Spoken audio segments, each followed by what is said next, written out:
Welcome to this tutorial on how to register your MolDX test.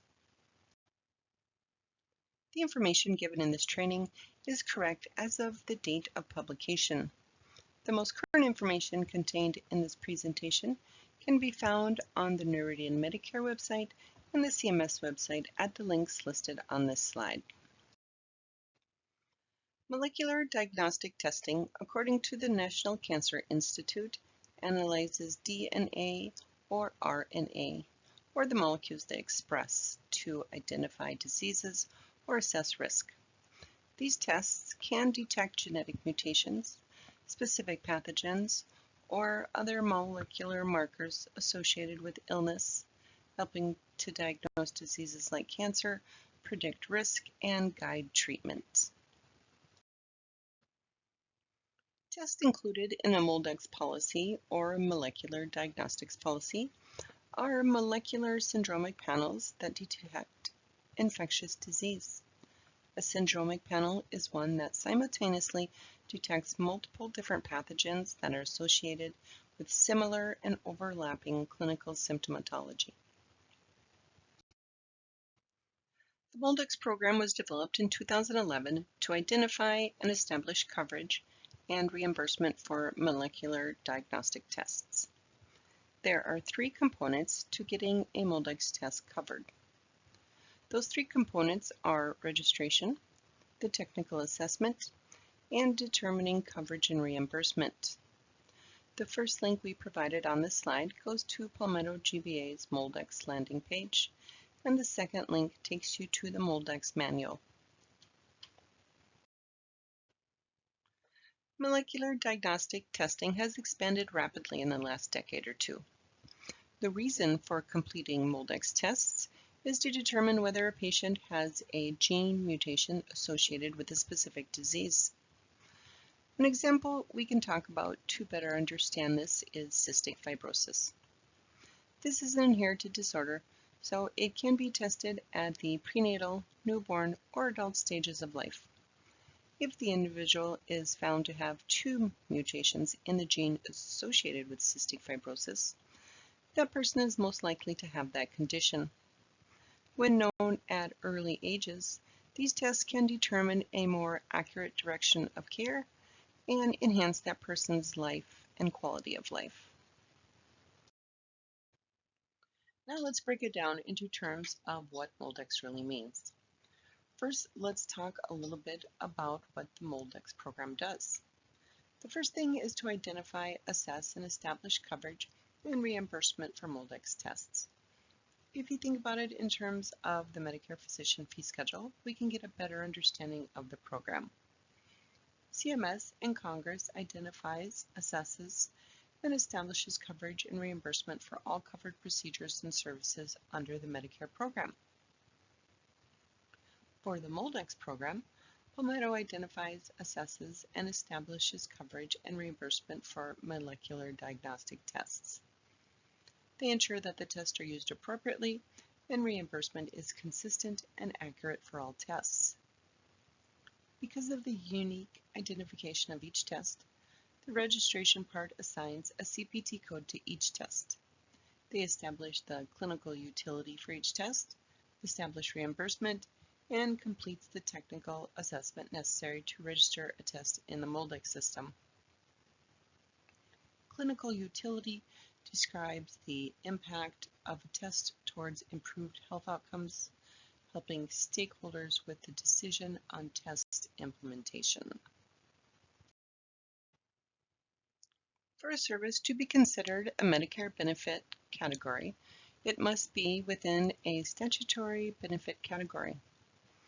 Internet-only manual IOM, publication 100-02, chapter 15, covers that requirement by stating diagnostic X-ray test, laboratory test, and other diagnostic tests is a benefit category.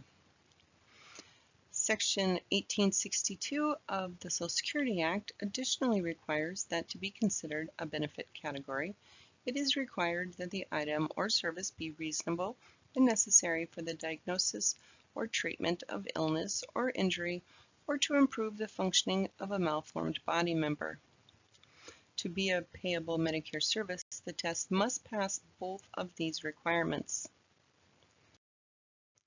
Additional requirements for lab tests require that the physician ordering the test is part of the beneficiary's treating care team and that the result must be used in management of the beneficiary's specific medical problem. Based on the Medicare benefit requirements, the following test types are examples of services that may not be considered a benefit and therefore would be denied as Medicare excluded tests. Tests that are considered screening in the absence of clinical signs and symptoms of disease and that are not specifically identified by the law. Tests that confirm a diagnosis or known information. Tests that determine risk for developing a disease or condition. Tests performed to measure the quality of a process. Tests without specific indications. Tests identified as investigational by available literature and/or the literature supplied by the developer and are not part of a clinical trial. Tests typically performed on patients younger than 65 years of age and outside the Medicare population. Tests performed on patients receiving Medicare benefits younger than 65 years will be reviewed on a case-by-case basis. To determine if a test is reasonable and necessary, MolDX starts by determining the clinical value or utility of the test. What this means is, does this test or service give the provider actionable data that will improve the patient outcomes and/or change the physician-planned care and treatment of the patient that results in improved patient outcomes? During the review of the test, the following questions will be considered. Who should be tested and under what conditions? What does the test tell us that we do not know? Can we act on the information provided by the test? Will we act on the information provided by the test? Do or will the results change the outcome? The Diagnostics Exchange is a molecular diagnostic MolDX test identification and policy management solution that connects payers and labs to bring clarity to MolDX testing. MolDX tests are uniquely identified and cataloged using DEXC code identifiers. Palmetto GBA's unique and proprietary 5-character alphanumeric codes assigned within the Diagnostics Exchange. In the middle of the screenshot, there is a link to the Diagnostics Exchange that we are going to talk about on the next slide. Because the MolDX program is administered by Palmetto GBA, the work and information comes from their site. We wanted to point out some important features to this page. The previous slide talked about the 3 pieces to the MolDX puzzle, so let's talk about those 3 pieces. If you look on the slide, you will see I have 3 green arrows pointing to each section. First, we have test registration. You will need to register with the Diagnostics Exchange registry, which is included in the box on the right. The middle link is to Palmetto's webpage with instructions on how to complete the technical assessment, TA. That page also gives you important information on reducing delays. The third link on the slide is for any questions you may have about the DEX program. In this phase, you will register a test and receive a unique identifier through the Diagnostics Exchange. Keep in mind that once your test is registered in the DEX registry, it does not guarantee payment. That is determined by national coverage decisions, NCDs, and local coverage determinations, LCDs. One of the most common questions about the DEX process is, if my test is within the scope of this policy, do I have to register for a DEXC code and the technical assessment?